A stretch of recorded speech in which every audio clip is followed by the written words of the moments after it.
У саду світло вирішує дуже багато, і важливо розуміти, що різним рослинам потрібні різні умови.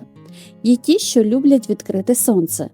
Є рослини для напівтіні, коли сонце буває лише частину дня, а є справжні жителі тіні, які не переносять прямі промені сонця. У попередньому відео ми говорили про рослини для глибокої тіні, а сьогодні покажемо ті, що найкраще підходять для напівтіні. Їх ще називають тіньовитривалі. Саме вони допомагають зробити сад живим і гармонійним, навіть там, де сонця небагато. І почнемо ми з рослини, яка з кожним роком стає все популярнішою в наших садах. Рододендрон. Це той кущ, який одразу дає відчуття доглянутого, дорогого саду. Він може бути компактним, а може виростати до 2-3 метрів, із густим листям і дуже пишним суцвіттям. Квіти зібрані в об'ємні шапки, схожі на букети і бувають різних відтінків – від ніжно-рожевого до насичено-фіолетового. Цвіте зазвичай у травні-червні, і в цей період виглядає максимально ефектно. Рододендрон найкраще почувається в напівтіні або в легкій розсійній тіні. У глибокій тіні він може рости, але цвітіння буде слабшим. На відкритому сонці часто страждає, листя може обгорати і рослина швидко пересихає. Це одна з тих рослин, яким обов'язково потрібен кислий ґрунт. Саме кислий, пухкий і постійно злегка вологий. У звичайній садовій землі рододендрон росте погано, тому часто використовують торф або спеціальний субстрат для вересових. Коренева система в нього поверхнева, тому він не любить, коли поруч розпушують або перекопують землю і швидко реагує на пересихання. Садити його краще навесні або на початку осені. Зараз є дуже багато сортів, їх легко знайти в садових центрах. Можна підібрати варіант під свій розмір ділянки і бажаний колір. А зараз розглянемо найближчого родича рододендрона. Вона належить до тієї ж групи, але виглядає трішки інакше. Азалія. Це більш компактна, ніжна рослина у порівнянні з рододендроном. Вона зазвичай нижча, акуратніша за формою і виглядає більш легко. Квіти можуть бути як прості, так і махрові, дуже яскраві, від білого і рожевого до насичено-червоного або помаранчевого. Цвіте вона рясно, зазвичай у травні-червні, і в цей період кущ буквально укривається квітами. Найкраще азалія почувається в напівтіні. У глибокій тіні її пагони почнуть витягуватись, а цвітіння зблідне. На прямому ж сонці її краса швидко згасає, квіти в'януть, а листя підсихає. Як і рододендрон, вона вимагає кислого, пухкого і постійно вологого ґрунту. Її поверхнева коренева система – це зона особливої уваги. Жодних перекопувань поруч, лише спокій та дбайливе мульчування. Сьогодні існує безліч сортів, тому ви легко знайдете ідеальну азалію саме під розмір вашої ділянки. Гортензії. Це справжня окраса саду, що зачаровує своєю красою та різноманіттям кольорів. Їхні розкішні суцвіття можуть бути білими, ніжно-рожевими, насичено-синіми, фіолетовими чи навіть червоними, перетворюючи будь-який куточок саду на чарівне місце. Проте пам'ятайте, не всі гортензії однаково добре підходять для напівтіні. Найкраще в таких умовах почуваються крупнолисті та деревовидні. Вони добре ростуть у розсіяному світлі, зберігають насичений колір і довше тримають квіти. А якщо у вас зовсім темна ділянка, зверніть увагу на черешкову гортензію. Ця ліана впевнено підкорює стіни та паркани навіть у глибокій тіні. Гортензії люблять вологий родючий ґрунт, який добре утримує воду. Пересихання вони переносять погано, тому стабільна вологість – одна з ключових умов. Цікавий факт – ви можете самі стати художником, змінюючи колір деяких сортів.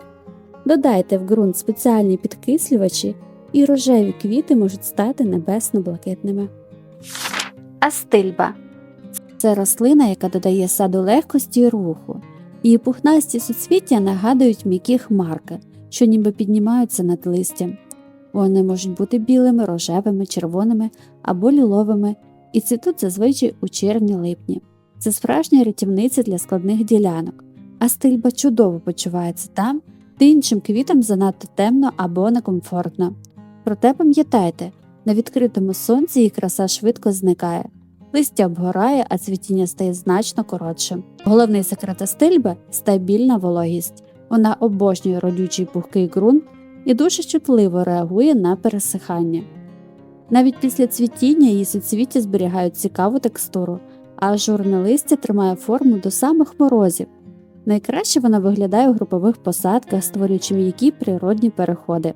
Посадіть її під деревами або біля водойми і отримайте той самий спокій, живий куточок без зайвих зусиль. Пієріс японський. Це декоративний кущ, який виглядає акуратно і водночас дуже незвично. Його молоде листя часто має червонуватий або бронзовий відтінок, який з часом змінюється на глибокий зелений. А навесні з'являються ніжні пониклі суцвіття, схожі на маленькі дзвіночки, що нагадують конвалії. Цвіте зазвичай у квітні-травні. Пієріс найкраще почувається в напівтіні або в легкій розсіяній тіні. У глибокій тіні він може рости повільніше і цвісти слабше.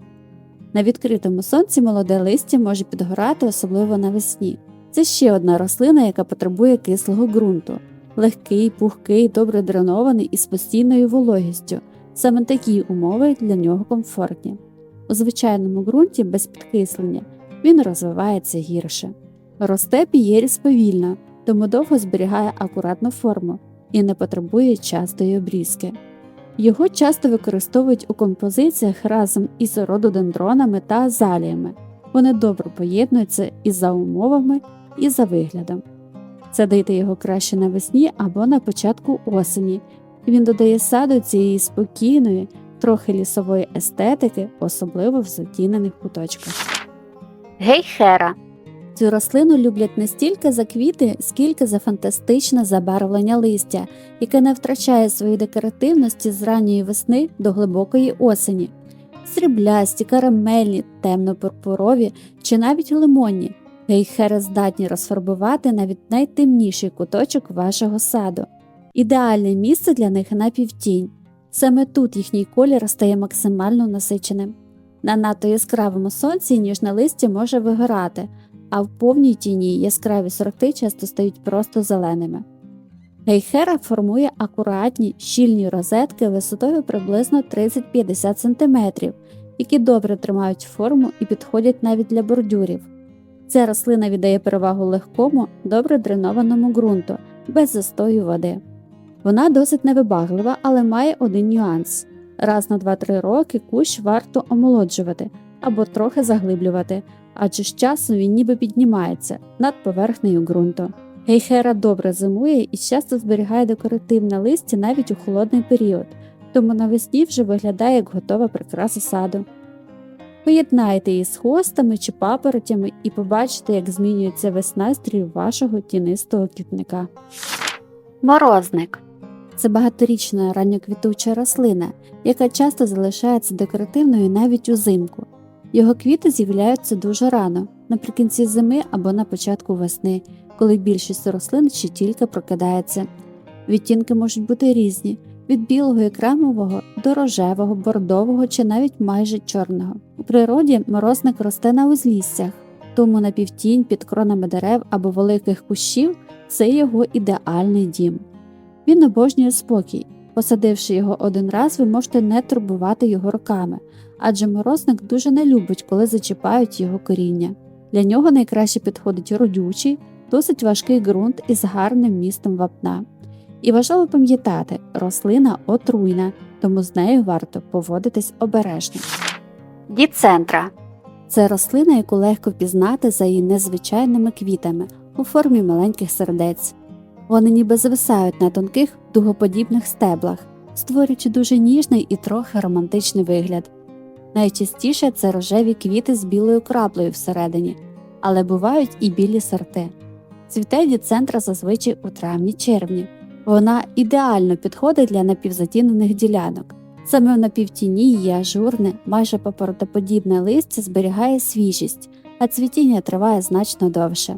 На палючому сонці діцентра швидко в'яне і може навіть піти на спокій уже в середині літа. Вона обожнює легкий поживний і добре зволожений ґрунт, але без устою води біля коріння. Діцентра досить швидко розростається, формуючи пишні кущі висотою приблизно від 30 до 90 см. Є цікавий нюанс.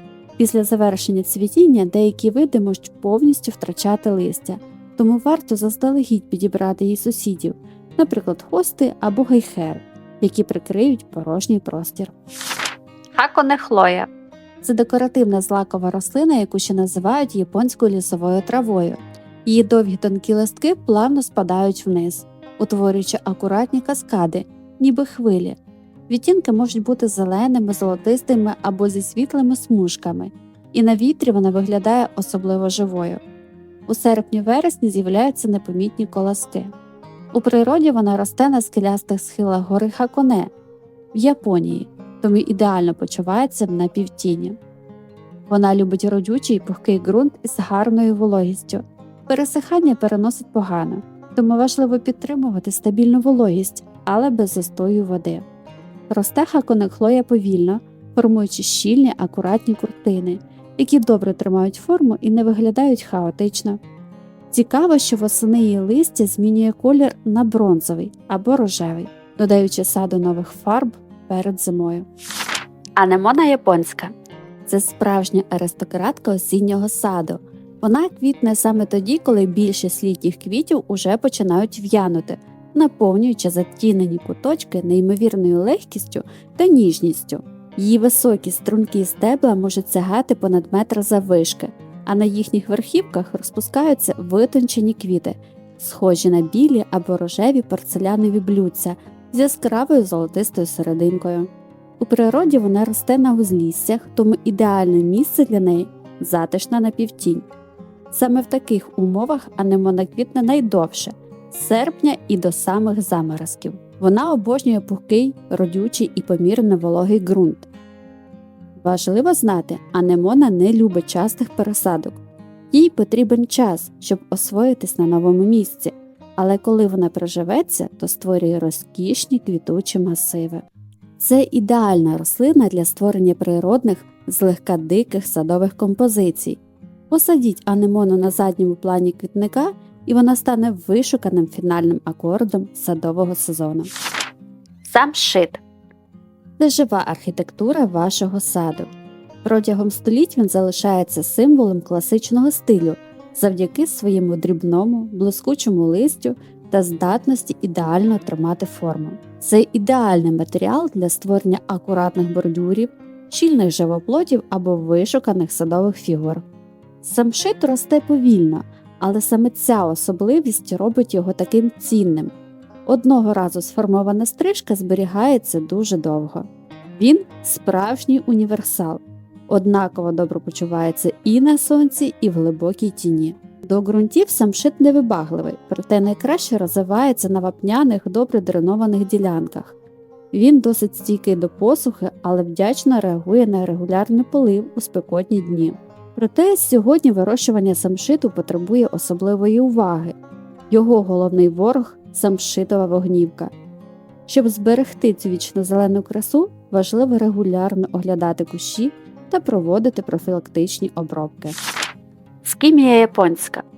Це компактний вічнозелений кущ, який виглядає акуратно і декоративно протягом усього року. Її щільне темно-зелене листя створює гарний фон, а головна особливість – це яскраві ягоди та ароматні квіти. Навесні вона зацвітає дрібними ніжними суцвіттями з легким приємним запахом, а восени і взимку на кущі з'являються яскраво червоні ягоди, які довго тримаються і додають кольору навіть у холодний сезон. Як і рододендрони, скімія – велика шанувальниця кислих, багатих на гумус ґрунтів. Вона не переносить палючого сонця, яке швидко випалює ніжне листя, тому напівтінь або навіть повна тінь – це її стихія. Росте скімія повільно, зберігаючи компактну форму і практично не потребує обрізки. Але зверніть увагу, скімія переважно дводомна рослина, тому для появи яскравих червоних ягід потрібно і чоловічий, і жіночий екземпляри. Це витривалий шляхетний кущ, який додає саду вишуканого японського колориту і яскравих барв навіть у найпохмуріші дні. Наперстянка. Це рослина, яка одразу привертає увагу своїми високими квітоносами. Уздовж стебел розташовані витягнуті квіти, схожі на маленькі дзвіночки або наперстки, звідки походить її назва. Відтінки можуть бути різні від білого і ніжно-рожевого до насичено-пурпурового. Цвіте вона зазвичай у червні-липні і додає саду виразного вертикального акценту. У природі наперстянка росте на лісових галявинах, тому напівтінь для неї ідеальний варіант. Наперстянка переважно дворічна рослина. У перший рік вона нарощує розетку листя, а на другий дарує рясне цвітіння. Проте вона чудово розмножується самосівом і щороку з'являється в нових куточках саду. Але важливо пам'ятати, усі частини рослини отруйні, тому з нею варто поводитись обережно. Наперстянка добре підходить для створення природних, трохи диких композицій і додає саду висоти та виразності. Астранція. Це рослина з дуже делікатною, майже ювелірною красою. Її квіти виглядають як маленькі зірочки або мережевні парасольки, що ніби світяться серед зелені. Відтінки можуть бути білими, рожевими, бордовими або з легким зеленуватим відтінком. Цвіте астранція довго, зазвичай із червня і майже до кінця літа. У природі вона росте на луках і узліссях, тому напівтінь для неї ідеальне середовище. Саме там вона виглядає найбільш свіжою і зберігає тривале цвітіння. А на відкритому сонці, особливо в спеку, може швидше втрачати декоративність. Астранція любить родючий і пухкий ґрунт із достатньою вологістю. Пересихання переносить погано, тому важливо, щоб ґрунт залишався злегка вологим. Вона добре розростається, але не агресивно, формуючи акуратні природні куртини. Цікаво, що регулярне видалення від цвілих квітів може стимулювати повторне цвітіння. Астранція ідеально підходить для природних, трохи диких композицій і додає саду витонченості без зайвої яскравості. Пахісандра верхівкова. Це вічнозелена ґрунтопокривна рослина, яка створює щільний зелений килим у затінених куточках саду. Її блискуче насичене зелене листя зберігає декоративність протягом усього року, а навесні з'являються невеликі світлі суцвіття, які делікатно доповнюють загальний вигляд. У природі пахісандра росте в лісах, тому тінь або напівтінь – це її ідеальні умови. Вона добре почувається там, де більшість рослин просто не витримують конкуренції за світло. Пахісандра віддає перевагу пухкому родючому ґрунту з помірною вологістю. Не любить пересихання, але й застій води для неї не бажаний. З часом вона активно розростається, утворюючи щільні зарості, які пригнічують бур'яни і допомагають утримувати вологу в ґрунті. Це одна з найкращих рослин для заповнення простору під деревами або в глибокій тіні, там, де хочеться порядку і мінімум догляду. Гепатика.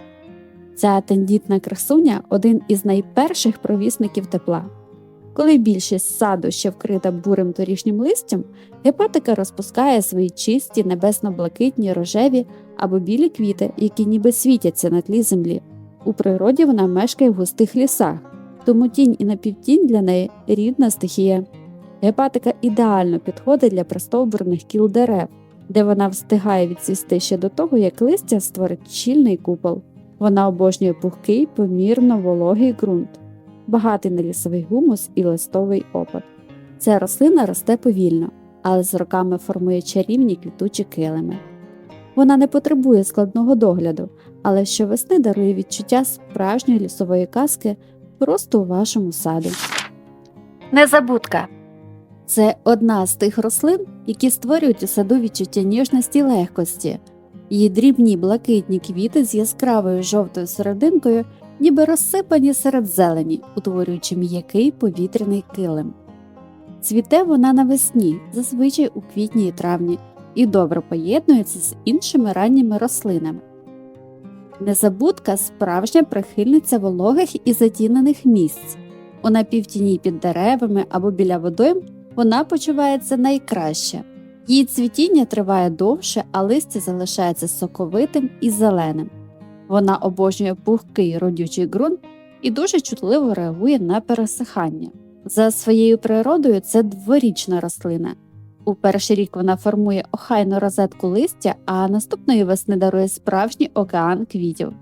Проте вам не доведеться висаджувати її щороку. Незабудка легко розмножується самосівом і поступово мандруючи садом, заповнює порожні місця між тюльпанами і нарцисами. Це ідеальна рослина-компаньйон. Вона додає саду м'якості, природності та тієї самої невловимої романтики, яку важко забути. Бадан. Це рослина, яка привертає увагу своїм великим щільним листям і впевненим виглядом. Його округлі шкірясті листки залишаються декоративними майже весь рік, а навесні серед них піднімаються міцні квітоноси з яскравими рожевими, пурпуровими або білими квітами. Цвіте бадан зазвичай у квітні і травні.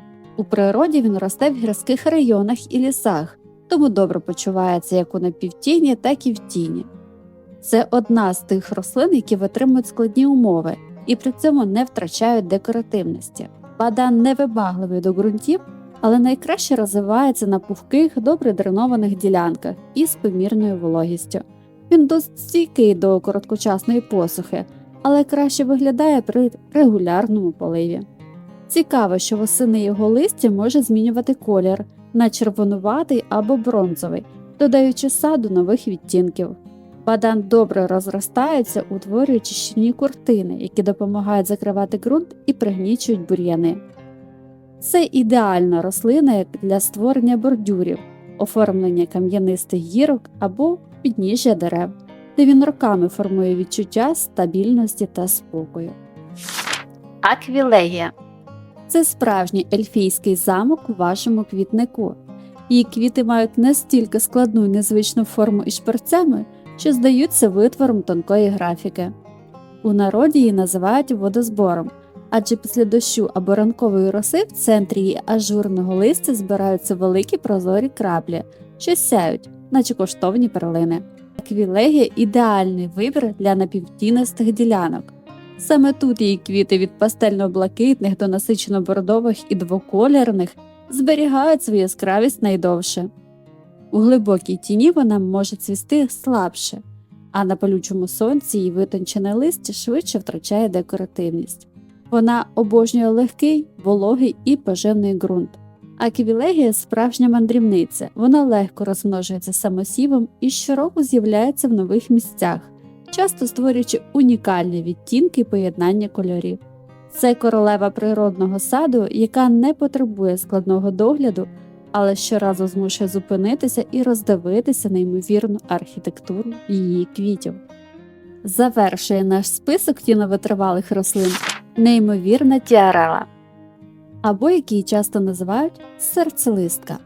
Якщо гейхера вражає кольором, то тіарела підкорює своєю витонченою текстурою і ніжним, майже магічним цвітінням. Навесні над її різьбленим листям піднімається ціла хмара невагомих білих або рожевих суцвіть, що нагадують тисячі крихітних зірок. У цей момент, здається, ніби в саду розливається ранковий туман. Тіарела – справжня володарка тіні. Вона почувається як удома під кронами великих дерев, де сонце з'являється лише зрідка. Вона досить швидко розростається, створюючи щільний і дуже охайний килим, який не залишає шансів бур'янам. Багато сортів мають на листі контрастні темні візерунки вздовж прожилок, які роблять рослину помітною навіть тоді, коли вона не квітне. Вона обожнює пухкий, кислий і вологий ґрунт, нагадуючи про своє лісове походження. Тіарела надзвичайно витривала, добре зимує і майже не потребує догляду. Посадіть її великою групою або використовуйте як ніжне облямування доріжок у тінистій частині саду і побачите, як цей скромний лісовий діамант наповнить простір м'яким світлом. Як бачите, навіть без яскравого сонця сад може бути по-справжньому і красивим і гармонійним. Якщо це відео було для вас корисним або просто приємним, поставте, будь ласка, вподобайку і підпишіться на канал. Дякуємо, що додивились, і до зустрічі у нових відео!